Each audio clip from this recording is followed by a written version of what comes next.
എനിക്കറിയാവുന്ന എനിക്ക് പേരിട്ട മമ്മൂട്ടി ദാണ്ട് അവിടെ ഇരിപ്പുണ്ട്.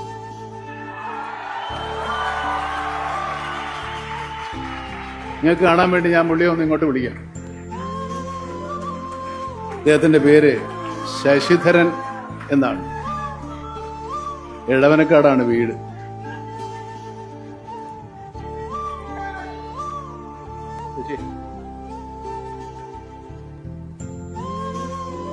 പലരും എന്നോട് ചോദിച്ചിട്ടുണ്ട്, ഞാൻ ഇയാളെ ഒളിച്ചു വെച്ചിരിക്കുകയായിരുന്നു, പുറത്തു വിടാതെ, ഒരു സർപ്രൈസ്.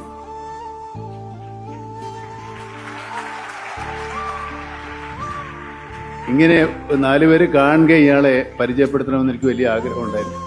അതേതായാലും ഈ ഫോർത്തൂസിന്റെ ഈ വേദിയിൽ തന്നെ ആയതിൽ വളരെയേറെ സന്തോഷം.